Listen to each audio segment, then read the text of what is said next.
Utah's first TV station. News 4 Utah at 6 starts now. Good evening. I'm Don Hudson. And I'm Kim Fisher. Thanks for joining us. A local student says she was asked to read an inappropriate book in class full of foul language and violence. That book is on the Jordan School District's approved reading. Now, parents want to know how it got there. News 4 Utah's education correspondent Sarah Martin looks into that issue. The Things They Carried is a series of short stories written by a Vietnam veteran about his experience overseas. It is critically acclaimed and read in classrooms across the country. But when it was introduced in Avery Mortensen's classroom, she raised a red flag. She said, "Be forewarned, this book does have 72 F words in it."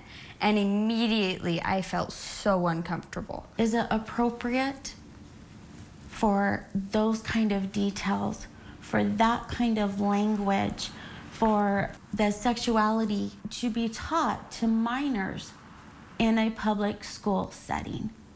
My daughter could not legally walk into a movie that has a glimpse of what is in this book. Mother and daughter reached out to her teacher, who agreed to let Avery read a different book, but they don't feel that goes far enough. And I know that there are a lot of kids out there who are being forced to read this book that don't feel comfortable in speaking out. Mindy Loki is the Jordan School District Administrator over higher ed literature.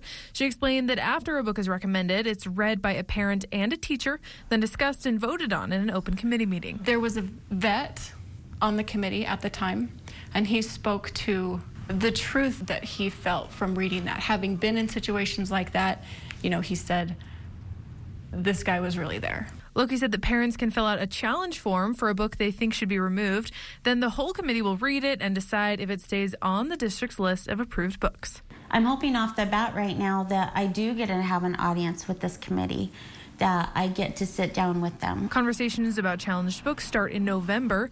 Avery's class will be reading The Things They Carried in March. Reporting in South Jordan, I'm Sarah Martin, News 4 Utah.